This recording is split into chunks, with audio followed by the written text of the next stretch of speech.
언제부턴가 저는 세상에 무슨 일이 벌어지고 있고 왜 그런 일이 생기는지 궁금증이 생기기 시작했었어요.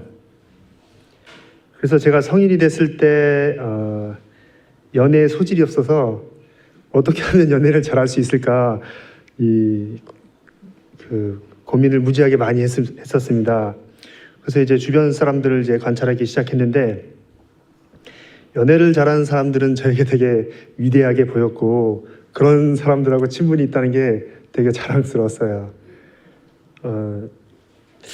그런데 어느 날 그 사람들의 영업 비밀을 제가 알게 된 거예요. 니네들 그렇게 했구나, 그렇구나 알게 됐는데 그 사람은 누구나 자기보다 못한 사람 앞에서 상대적으로 잘난 사람이 되기 때문에 제가 워낙 숙맥이니까 그 사람들이 다 잘나 보였던 거예요. 그래서 실제로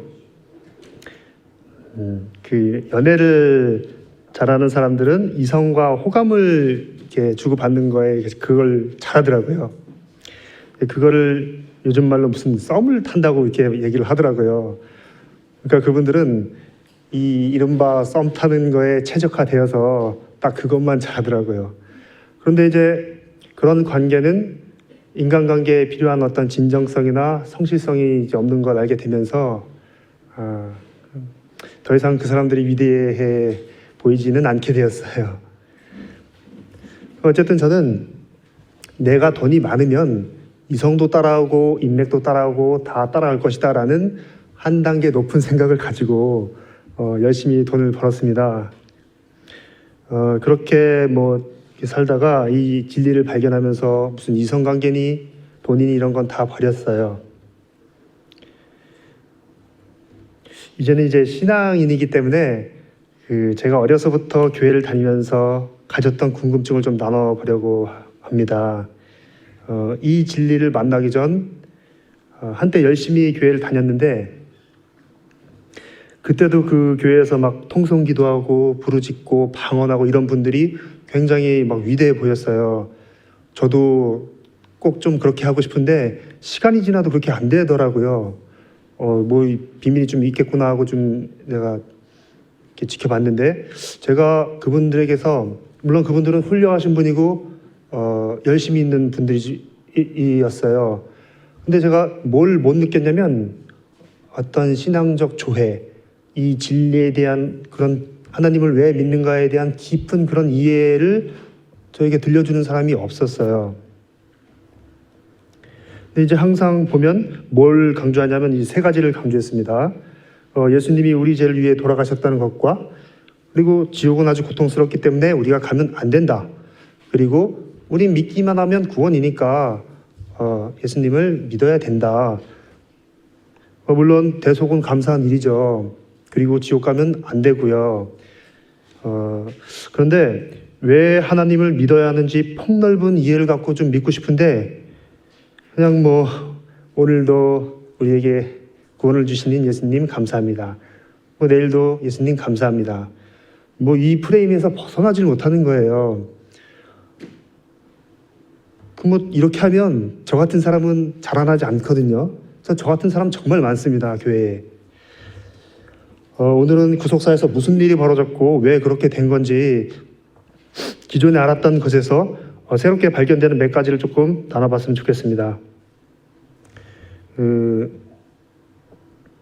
여러분 그 쇳덩구리 아시죠? 쇳덩구리.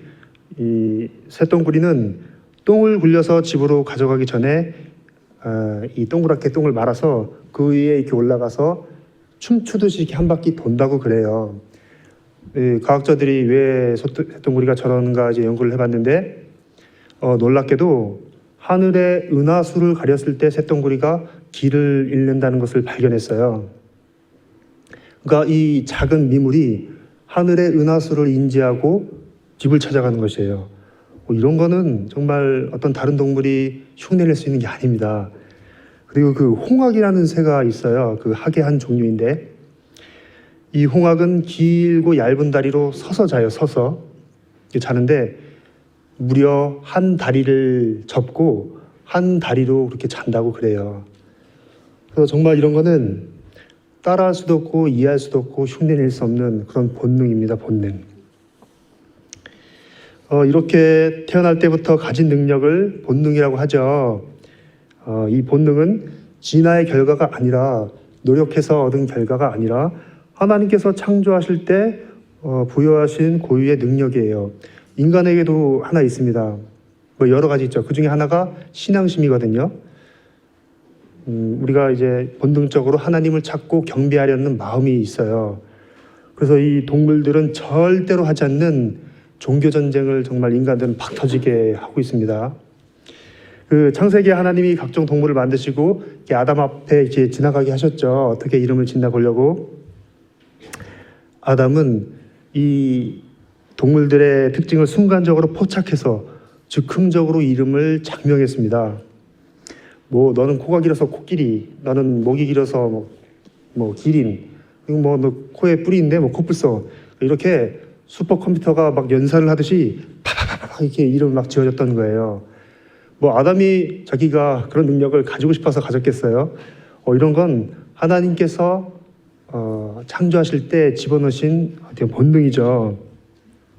그래서 하나님께서 모든 만물을 지으셨기 때문에 모든 것은 하나님이라는 설계자가 있고 모든 것은 설계도가 있습니다. 설계도. 우리 인간도 설계도가 있는데 우리 인간은 DNA라는 신체 조직 속에 이 설계도가 들어 있어요. 그 꽈배기처럼 생긴 거 다 아시죠? 우리 몸의 세포가 약 37조 개가 있다고 하는데 그 세포마다 다시 30억 쌍의 DNA 꽈배기가 들어있는 거예요. 그러니까 어마어마한 어떤 인간의 정보를 가지고 있는 것입니다. DNA가. 아까 서서 말씀드린 그 서서자는 그 홍학의 본능, 쇳덩구리가 은하수를 인지하는 그 능력, 뭐 인간의 신앙심, 그리고 이성, 뭐 이런 것이 전부 다 DNA 속에 다 들어 있는 것입니다. 제가 왜 이런 얘기를 하냐면 구속사에서 유전 법칙이 아주 중요하기 때문이에요. 유전 법칙을 알면 구속사에서 무슨 일이 벌어졌고 왜 그렇게 된 건지 새롭게 보이는 것들이 있거든요. 그래서 이제부터 아담이 선악과를 먹었을 때 무슨 일이 벌어졌는지 구속사를 좀 살펴보겠습니다. 창세기 3장 18절에 이런 구절이 있습니다. 땅이 내게 가시덤불과 엉겅퀴를 낼 것이라. 이 구절을 보면 어떤 생각이 드시나요? 저는 그 후쿠시마 방사능 피폭이 생각나거든요. 지금 이제 후쿠시마에 이상한 생물이 생기고 있는데 해바라기 아시죠? 그 해바라기가 이렇게 꽃이 있으면 그 꽃 속에 다시 작은 해바라기가 이렇게 피어나는 이상한 식물이 생기고 있거든요. 이게 지금 방사능 때문에 식물의 유전 설계에 이상이 생긴 겁니다. 그리고 그 육식 동물도 마찬가지예요. 아담이 범죄 후에 그 초식 동물의 입속에서 가시 같은 이빨이 생겼고 이 발에도 가시 같은 발톱이 생기면서 육식 동물로 본성이 타락한 것이에요. 그러니까 육식, 가시 뭐 이런 건 고통과 살상을 야기하잖아요. 에덴에는 없던 거거든요. 그 왜 그런지 모르겠지만 아담이 이 범죄했을 때 이 생물 유전 설계에 변형이 일어났고 이 생물의 본성이 타락해버린 것이에요. 그래서 뭐 독사의 독, 독버섯의 독, 거미의 독, 또 뭐 피 빨아먹는 박쥐, 모기, 보이지 않는 세균과 진드기와 코로나 같은 바이러스까지 아담이 범죄했을 때 전부 다 이 유전적 변질을 일으켜서 뭐 헷가닥 좀 가버린 거예요, 이게. 자, 그래서 이런 유해성을 가진 모든 것들이 아담이 타락했을 때 생겨난 것들이고요. 그 본인은 어떻게 됐는가? 아담은 정말 이상하게 변질돼 버렸어요. 아담이 선악과를 먹고 처음으로 한 행동은 숨은 것이죠. 아담이 수치심을 얻기 위해서 선택한 적이 없고 노력한 적이 없는데 아담과 하와가 똑같이 숨었단 말이에요. 이것은 그 수치심이 아담의 이 본성 속에 생겨난 것입니다. 처음부터 있었던 것처럼. 이 수치심이 어떻게 우리를 고통을 주냐면 참 불행하게 만들어요, 인간을. 내 집은 다 쓰러져 가는데 내 친구는 의리의리한 집에 살면 내가 수치스러워지거든요, 굉장히. 내 옆에 친구가 이쁘고 날씬하고 예쁜데 나는 뚱뚱하고 못생기면 수치스러워져요. 그리고 이제 이런 수치심을 이용해서 남에게 고통을 주는 댓글들이 굉장히 많아요, 인터넷에.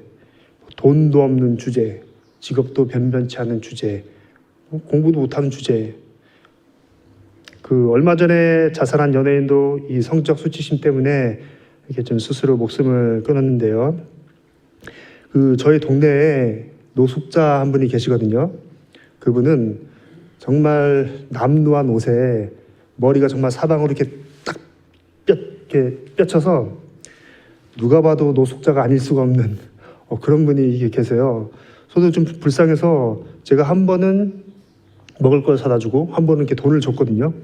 자, 여기 딱 줬는데 거절을 하시는 거예요. 저는 그런 외모에 수치심이 있을 거라고 생각을 못 했거든요. 이 사람은 배가 고프고 도움이 필요해도 수치심 때문에 거절할 수가 있는 겁니다. 제가 좀 이해가 가는 게 예전에 제가 배가 고팠는데 수중에 100원짜리 몇 개밖에 없었어요. 그런데 이거 갖다 이제 뭘 사 먹어야 되잖아요. 그래서 편의점에서 이 100원짜리 내기가 되게 창피하더라고요. 그래서 몇 번을 이렇게 고민하다가 이렇게 과자를 하나 사 먹었는데 내 돈 가지고 내 물건 사는데 왜 이렇게 제가 이렇게 힘들어 했는지. 동물들은 안 그러거든요. 근데 사람은 참 이상하게 이 본성이 변질이 됐어요. 그리고 이제 아담이 선악과를 먹고 이상한 행동을 하나 더 했죠. 하나님이 아담에게 먹지 말라고 한 선악과를 먹었냐고 물어보니까 이상한 말을 합니다. 하나님이 저에게 주신, 그러니까 하나님이 만드신 저 여자가 먹으라고 해서 나도 먹었어요. 이렇게 말을 했죠. 이 말이 아다르고 어다른데 이건 죄를 핑계하기 위한 수작입니다. 수작. 하나님이 아담 네가 선악과를 먹었냐고 물었지 하와를 누가 만들어서 아담 너에게 줬냐고 물었나요? 왜 굳이 하나님이 자기에게 준 하와를 강조했을까? 내 잘못을 남에게 전가하려는 핑계이고 수작입니다. 수작. 제가 많이 써봐서 알고 있습니다. 제가 중학교 때 학교 끝나고 이제 집을 가는데 주변에서 누가 학교 폭력을 당한다고 해서 어떻게 그럴 수 있냐고 해서 막 분개해가지고 친구랑 같이 이제 경찰에다 신고를 했어요. 그런데 이제 다음 날 문제가 생겼어요. 폭력을 쓴 친구인지 친구의 친구인지 누군지가 찾아가서 야, 니네가 신고했어? 이러는 거예요. 이게 말로만 듣던 보복이구나. 정말 간담이 서늘해지더라고요. 제가 그래서 어떻게 했냐면, 근데 그거 좀 얻어맞고 끝까지 당당했으면 멋졌을 텐데 수작을 부렸습니다.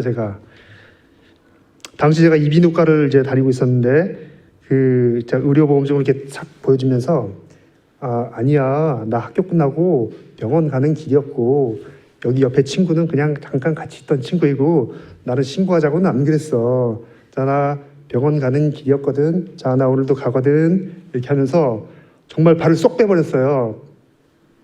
그러니까 그 친구가 굉장히 나랑 같이 신고한 친구가 벙진 표정으로 저를 이렇게 바라보더라고요. 제가 그 표정을 잊을 수가 없습니다. 하여튼 이렇게 수작을 썼는데 이게 아담이 타락했을 때 우리 잿된 본성이 되었습니다. 근데 사실 아담이 타락했을 때 모든 죄의 정보가 들어오는 것이에요.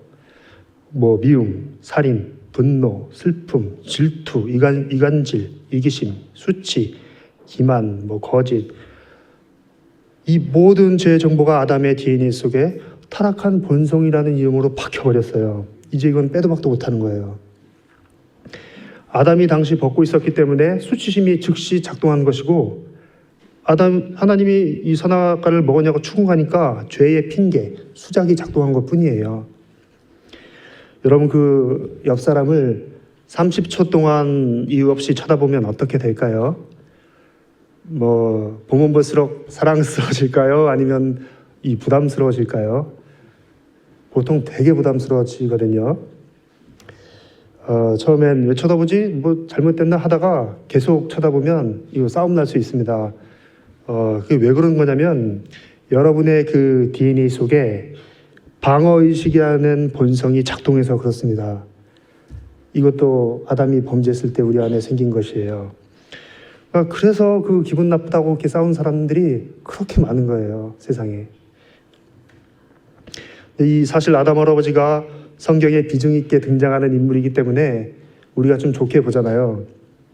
근데 사실 진짜 해서는 안 될 이 실수를 하신 겁니다. 이 한 사람 때문에 유혹에 빠져서 죄를 짓고 죽은 사람이 정말 셀 수가 없이 많아요. 그래서 제가 아는 어떤 분은 아담 할아버지를 좋아하지 않습니다. 그분은 싫어하는데 그냥 하나님을 믿어요.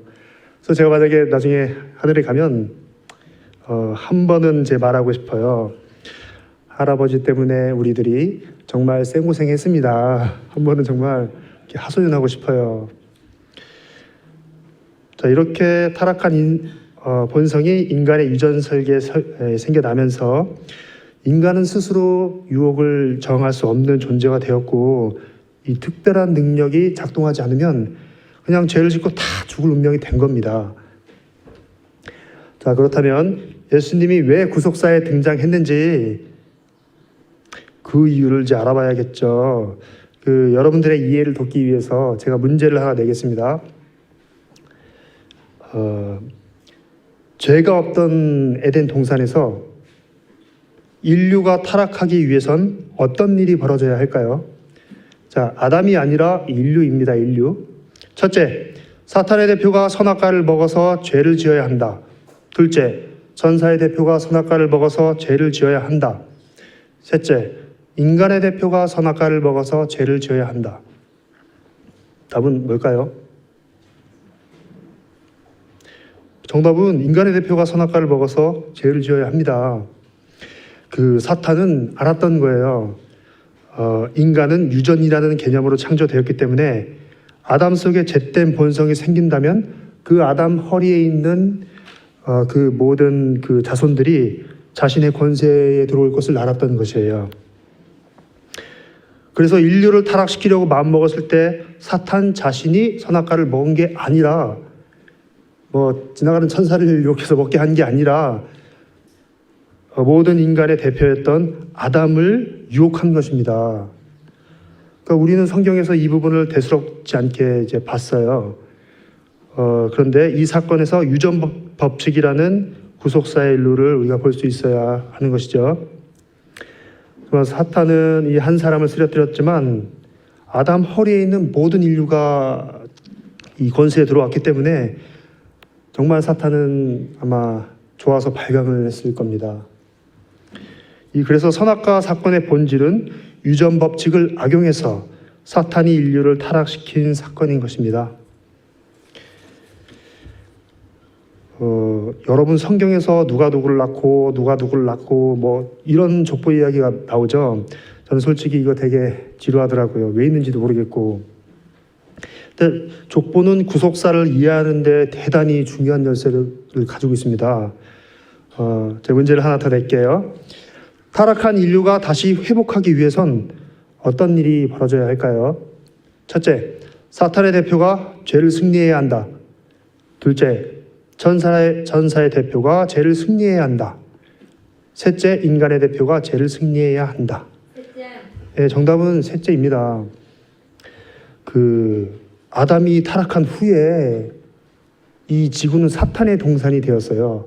에덴 동산이 아니라 사탄의 동산이 되었는데 거룩한 본성을 잃은 인간은 로마서 3장 11절의 말씀처럼 이 거듭나기 전까지는 깨닫는 자도 없고 하나님을 찾는 자도 없고 선을 행할 줄도 몰랐습니다. 사탄은 이런 사람들을 뿌듯하게 바라보면서 사탄의 동산에서 행복하게 살았던 거예요. 아담이 이 죄를 모르고 행복하게 살았던 것처럼. 그런데 어느 날 예수님이 인간으로 나타나면서 정말 큰 공포를 느끼게 됩니다. 왜냐하면 사탄이 유전 법칙을 악용해서 인류에게 타락한 본성을 들여온 것처럼 예수님도 유전 법칙을 이용해서 타락한 인류에게 거룩한 본성을 유전시키려 했기 때문이에요.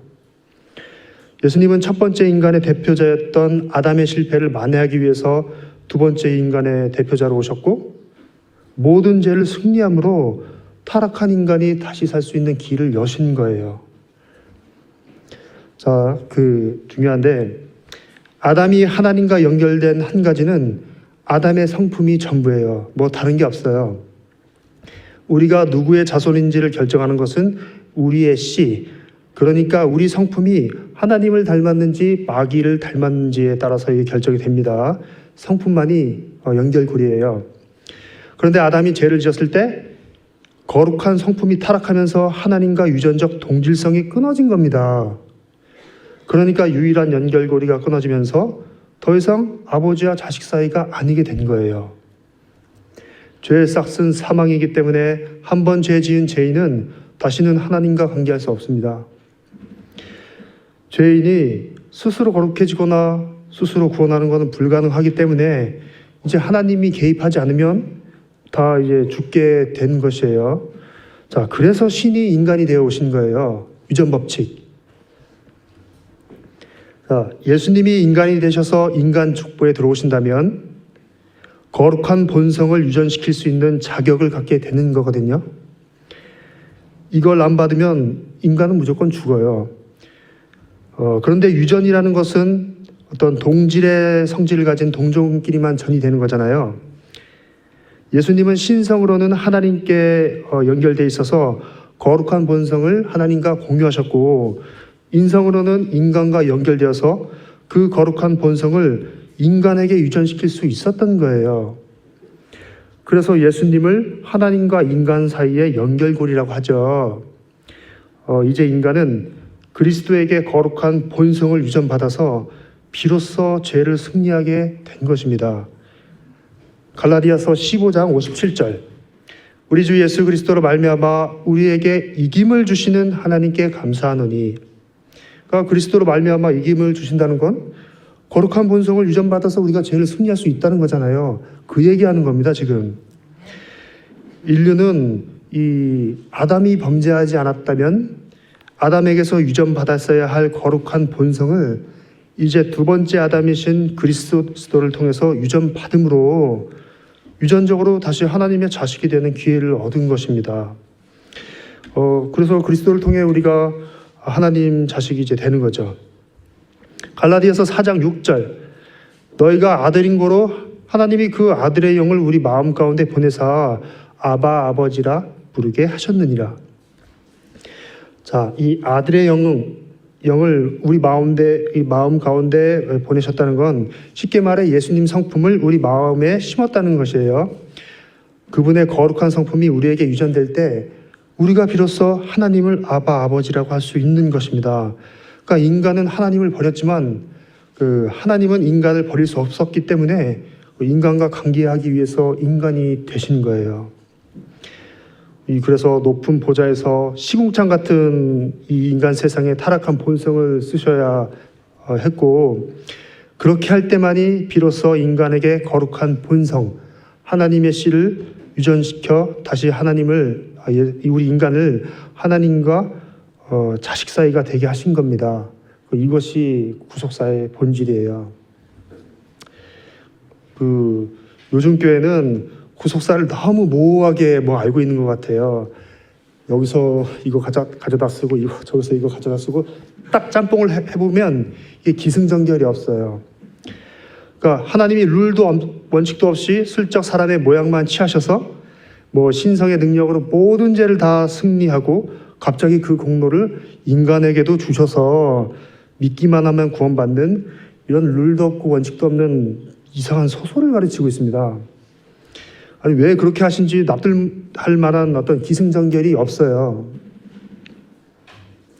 예수님이 인간의 두 번째 대표자로 섰을 때 하나님으로서 신성의 능력으로 죄를 승리했다면 하나님으로서 이루신 공로는 인간에게 유전될 수 없습니다. 다시 말씀드리지만 유전이란 동질성을 가진 개체끼리 전이 되는 거잖아요. 하나님이 아무리 죄를 승리한들 하나님께서 이루신 거룩한 이 본성을 동질성이 끊어진 인간에게 유전할 수 없었던 거예요. 하지만 예수님은 우리와 동질성이 있죠. 오직 인간의 타락한 본성을 취하시고 진짜 인간으로 오셔서 우리 인간이 이겨야만 하는 방법으로만 모든 죄를 승리하신 그리스도만이 우리에게 거룩한 본성을 유전할 수 있었던 것입니다. 물론 하나님이 유전 법칙 같은 거 다 무시하고 그냥 이렇게 할 수가 있어요. 근데 그렇게 하면 인간을 유전이라는 개념으로 본인이 이렇게 창조하셨는데 그렇게 할 수가 없는 것입니다. 이 구속사의 룰인 유전 법칙은 사탄도 지켜야 하고 천사도 지켜야 하고 하나님도 우리도 다 지켜야 하는 룰인 것입니다. 우리 중에 시궁창에 사는 병든 지렁이를 너무 사랑해서 그 지렁이가 되어서 그 시궁창에 들어가서 자기 장기를 다 그 지렁이한테 빼준 다음에 살려준 다음에 동료 지렁이에게 모진 핍박을 받다가 처참하게 살아야 될 수 있는 분이 있다면 정말 그런 거는 뭐라고 설명해야 될까요? 제가 이 하나님의 성육신을 어떤 비유로 표현할 수 있는지 잘 모르겠어요. 이것은 신비이고 다 이해할 수가 없어요. 자, 제가 유전 법칙을 계속 이제 강조하고 있는데요. 우리가 예수님께 무언가 유전받는데 무엇을 받았는가라는 것에 큰 오해가 있습니다. 우리가 하나님께 무언가를 유전받는데 어디선 그리스도의 의를 받았다고 하고 또 어디선 그리스도께서 주시는 구원을 받았다고 하고 또 어디선 그리스도께서 주시는 능력을 받는다. 자, 정확히 뭘 받는 걸까요, 우리가 예수님께? 여러분, 이걸 정확히 하지 않으면 앞으로 올 많은 시험에서 반드시 걸려 넘어지게 돼 있습니다. 예수님께서 인간에게 유전시킨 것은 딱 하나인데 거룩한 본성을 주신 거예요. 자, 이 말이 요한 1서 3장 9절에 정확히 나와 있습니다. 그 성경이 있으시면 지금 요한 1서 3장 9절을 펴주시기 바랍니다. 하나님께로서 난 자마다 죄를 짓지 아니하나니 이는 하나님의 씨가 그의 속에 거함이요 저도 범죄치 못하는 것은 하나님께로서 났음이라. 씨라는 것은 본성을 말하죠. 죄인 속에 하나님의 씨, 그러니까 예수님을 통해 거룩한 본성이 유전되면 하나님에게서 다시 태어나는 거듭남의 상태가 되는 것이에요. 거듭났다는 것은 구원받았다는 것인데, 왜냐하면 하나님의 씨로 다시 태어났기 때문에 하나님과 유전적 동질성이 회복되어서 다시 아버지와 자식 사이가 되기 때문입니다. 그러니까 예수님께서 씨를 유전시켜 주시니까 예수님은 하나님 아들이잖아요. 우리도 똑같은 성품을 받으니까 하나님의 아들이 되는 거죠. 그래서 거룩한 본성을 받는 것, 거듭났다는 것, 구원받는다는 것, 씨를 받는다는 것, 이게 전부 100% 같은 단어입니다. 이게 0.0001%도 다르지 않아요. 그런데 이 사탄이 신학을 이용해서 용어를 분리시킨 다음에 거기다가 이 제각각 의미를 다 부여한 거예요.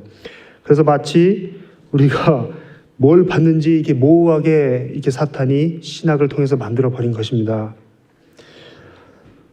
그래서 사람들이 어떻게 이 예수님을 믿냐면 좀 이상하게 믿습니다. 믿음으로 구원은 받는데 죄를 승리하는 능력은 필요에 따라서 자기가 그 능력을 받고 아니면 말고 이렇게 좀 믿습니다. 우리가 예수님께서 로부터 유전받는 것은 거룩한 본성 한 가지밖에 없다는 것을 꼭 새겨주시길 바랍니다. 예수님 이전 시대 사람은 앞으로 이루실 그 공로를 믿음으로 받았을 때 승리할 수 있었고, 이후의 사람은 이루신 공로를 믿음으로 유전받을 수 있었던 것이에요. 그래서 어느 시대든 조건은 똑같죠. 이 거룩한 본성은 타락한 본성을 압도하는 파워를 가졌어요. 정말 이것은 경험해 보면 알게 됩니다. 그래서 이 거룩한 본성이 내가 붙들고 작동하는 동안에는 죄를 짓는 것이 불가능해요. 많은 기독교인들이 이 거룩한 본성을 유전받는 경험이 없기 때문에 죄를 짓지 않는다는 것, 이게 무엇인지 이해를 못합니다. 우리가 거룩한 본성의 의지를 드리는 동안은 절대로 타락한 본성이 나를 억어하지 못하는 것입니다. 현대교회는 우리가 이제 뭘 받았는지 오해를 하기 때문에 죄를 이길 수 있다는 가능성을 모릅니다. 요즘에 무슨 행위구원과 성경적 구원을 혼돈하시는 분이 좀 계시는데, 참 구원에 대한 잘못된 개념을 가지고 있으면 그 양들이 다 멸망받을 수밖에 없어요. 우리가 믿음으로만 구원을 받는다, 이 말은 하나님의 이 씨를 믿음으로만 받는다는 것이에요. 그래서 거룩한 본성을 조건 없이 받음으로 하나님 자녀가 된다는 것입니다. 행위 구원이라는 건 나의 행위를 의로 여겨서 내가 구원받고자 하는 율법주의를 말하는 것이고, 성경에서 말하는 구원이라는 건 하나님의 씨를 그리스도로 말미암아 내가 받아서 굴복할 수 있는 상태가 되는 것이에요. 이렇게 성경을 말씀을 이렇게 생선 자르듯이 막 잘라서 어디가 앞이고 뒤인지 어디에 붙어있던 말씀인지 헷갈리게 만들어 놓은 겁니다. 이 신학이.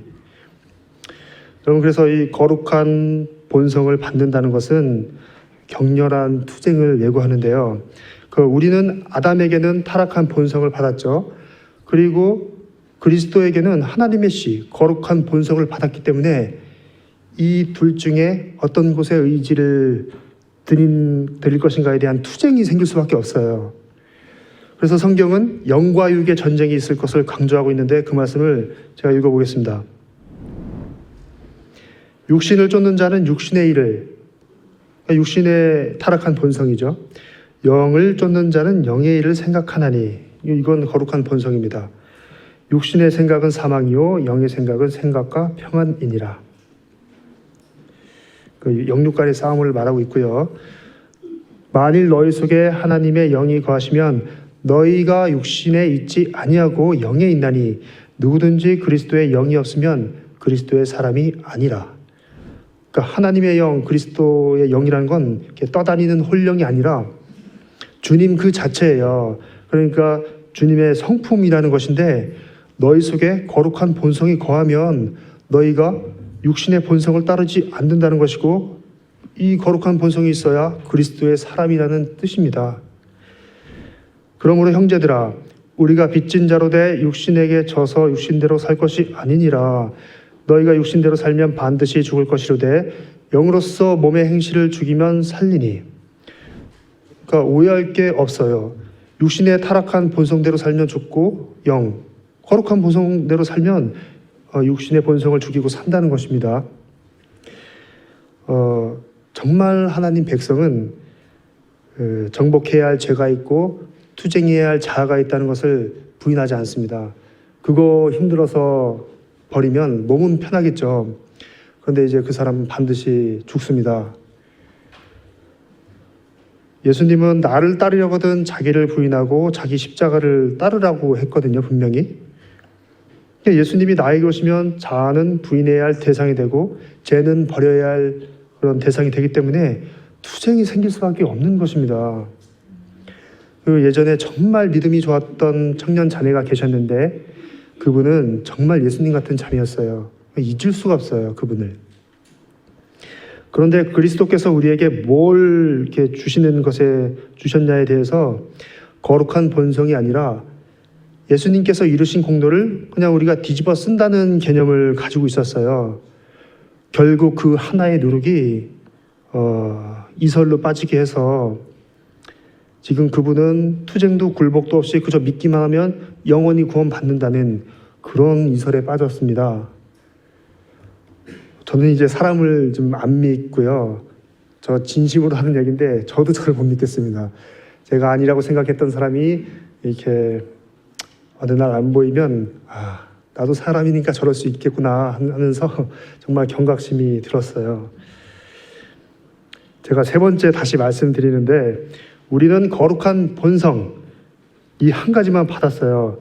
거룩한 본성을 받는다는 것이 하나님의 씨가 있다는 거고, 하나님의 씨가 있다는 것이 하나님에게서 새로 태어난 거듭남이라는 것이고, 거듭나야 구원받는 거잖아요.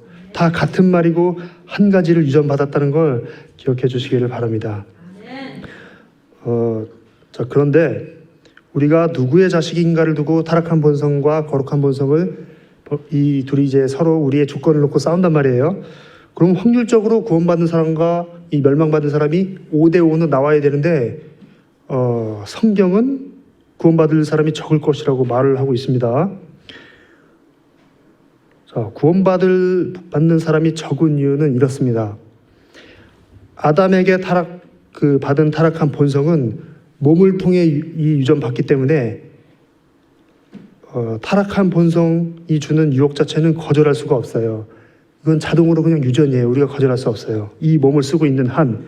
그래서 바울은 로마서 7장 14절에 나의 행하는 것을 내가 알지 못하노니 곧 내가 원하는 이것은 행하지 아니하고 도리어 미워하는 그것을 함이라. 그러니까 자기가 원하지 않는 악을 행하는 것이 바울은 이해가 안 되는 거예요. 이해가.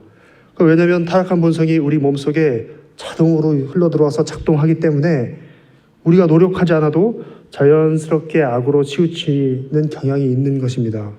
굉장히 정직한 발언이에요. 이 로마서 7장 14절은. 반면 그리스도에게 받은 이 거룩한 본성은 마음을 통해서 유전받기 때문에 원할 때만 받을 수 있어요. 그래서 인간이 마음을 닫으면 거절할 수 있고 한번 받았다고 해도 마음을 바꾸면 취소할 수가 있습니다. 그래서 몸은 바꿀 수 없지만 마음은 바꿀 수 있기 때문에 시험에 빠지면 많은 사람들이 마음을 바꾸고 거듭나면서 물러가는 것입니다. 그래서 이 한 번 거듭남이 영원한 거듭남이라는 주장은 완전 잘못된 것이에요. 한 번 구원이 영원한 구원이 되려면 거룩한 본성이 육신에 새겨질 때만 가능합니다. 우리 몸에 거룩한 본성이 새겨지면 우리는 항상 이 의로운 것에 끌리는 강렬한 욕망을 느낄 것이고 특별히 노력하지 않아도 의롭게 행동할 것입니다. 그런데 우리가 그렇지가 않죠. 그 마음이 거듭났어도 여전히 그 타락한 육신을 쓰기 때문에 유혹을 느끼고 때론 넘어지기도 합니다. 그래서 우리가 사는 동안은 어쩔 수가 없어요. 이 거룩한 본성을 마음으로 받고 그것을 유지하기 위해서 애를 써야 하는 것입니다.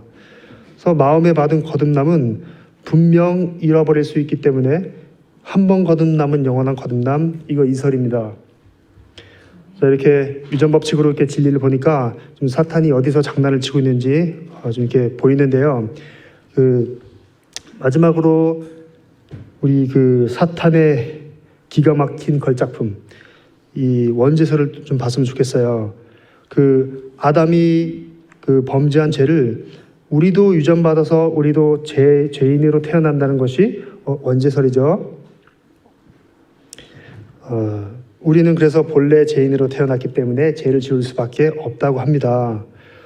그런데 우리가 아담에게 유전받은 것은 타락한 본성이지 죄가 아니에요. 죄라는 것은 불법을 저질러서 내가 정죄받는 어떤 상태잖아요. 그러니까 재판에서 이게 판사는 당신에게 이제 죄가 있습니다. 이러이러한 행동을 했으니까 3년을 선고합니다. 땅땅땅. 이렇게 법을 어겨서 정죄받은 상태를 죄라고 하는데 이걸 무슨 수로 DNA 속에 넣어서 이걸 유전을 시켜요. 죄라는 것은 유전되는 게 아닙니다. 그러니까 부모가 알코올 중독자면 나도 쉽게 술의 유혹을 받는 그 연약성. 그러니까 부모가 마약 중독자면 나도 마약의 어떤 약한 연약성. 그 연약성을 받는 것이지 죄 자체는 유전받는 게 아니에요. 사탄이 원죄서를 통해서 무엇을 얻으려고 하냐면, 제가 최근에 이빨이 좀 썩어서 신경치료 받고 어제 여기다 금이빨을 하나 넣었거든요. 그동안 이제 단 걸 좀 좋아해서 하나님께서 이렇게 경고를 주셨어요. 이제 단 거를 끊어야 하는데 이빨 치료를 받는 중에도 단 게 먹고 싶은 거예요. 제 몸이 단 걸 원하는데 마음은 안 된다고 하는 그런 영육 간의 전쟁이 있었어요. 이렇게 투쟁이 벌어지는데 이런 마음이 들어오는 거예요. 잘 들어보세요. 단 거? 마음껏 먹어. 너 이빨 이미 썩었잖아. 그러니까 죄 그거 마음껏 죄 지어. 너 이미 죄인이잖아. 그러니까 이게 제가 좀 이해가 되는 거예요. 그러니까 우리가 죄인으로 태어난다는 원죄서를 믿으면 쉽게 죄 지을 수 있다는 것을 사탄은 아는 것입니다. 그러니까 죄를 선택하지 않아도 죄인이 된다면 정말 선택해서 물리쳐야 할 죄가 왔을 때 구분을 못하는 것이고 싸워야 할 전의를 상실하게 되는 것입니다. 죄는 불법이라고 성경은 분명히 말하잖아요. 불법은 법을 어길 때 이 성립되는 상태이지 죄인이라서 죄를 지을 수밖에 없다는 원죄설은 이게 성경적이지 않습니다. 그래서 저는 이 원죄설을 보면서 사탄이 정말 똑똑한 존재라고 이제 생각을 했어요. 이제 한술 더 떠서 뭐라고 하냐면 이 원죄설을 부인하는 사람을 이렇게 고소를 해요. 저 사람들은 자신들이 죄가 없다고 말하는 사람들이야. 저들은 죄가 없기 때문에 그리스도가 필요 없고 감히 자신의 힘으로 죄를 승리할 수 있다고 말하는 사람들이야. 이게 진리를 받았다고 하는 그 교회의 형편입니다. 죄를 승리하는 것은 우리가 스스로 이길 능력이 있어서 그렇게 하는 게 아니라 그리스도를 의지한다는 결정적인 증거입니다. 그 사람은 그리스도의 거룩한 본성을 자기 마음에 유전받은 사람이고 자신의 죄를 이 진정으로 슬퍼해서 돌이킨 사람이에요. 그래서 사탄은 어떻게 그림을 그려야 이 진리를 왜곡할 수 있는지 잘 알고 있는 것입니다. 정말 기만의 명수입니다, 사탄은. 자, 오늘 유전법칙을 통해서 구속사의 전반적인 것들을 살펴보면서 무슨 일이 있었고 왜 그런 일이 벌어졌는지 사탄이 어디서 진리를 왜곡시켰는지 좀 알아봤습니다. 이 진리를 아는 여러분과 저는 정말 예수님을 귀하게 여겨야 돼요. 그러니까 예수님이 지극히 높은 곳에서 시궁창 같은 이곳에 내려오셔서 매맞고 멸시받고 이 처절한 둘째 사망을 당하셨는데 대부분의 사람이 멸망할 것을 알았지만 극소수 우리 같은 사람들이 예수님의 거룩한 본성을 유전받아서 죄에서 떠날 것을 알았던 거예요. 그래서 그런 수모를 견딜 수가 있었던 거예요. 우리를 생각하면서. 그래서 정말 우리는 시궁창에 병든 지렁이 같은 존재인데 그런 우리를 진심으로 사랑하시는 겁니다. 그 마태복음 1장에 족보 이야기가 마지막으로 등장하는데요. 6절에는 인간의 족보가 정확히 예수님에서 끝나게 되는 것을 볼 수 있습니다. 우리가 타락한 본성을 붙들어서 마귀의 자식이 되지 말고 예수님이 주시는 거룩한 본성을 붙들어서 예수님에게서 끝난 그 족보 뒤에다가 여러분의 이름을 올리시기를 간절히 바라겠습니다. 기도하겠습니다.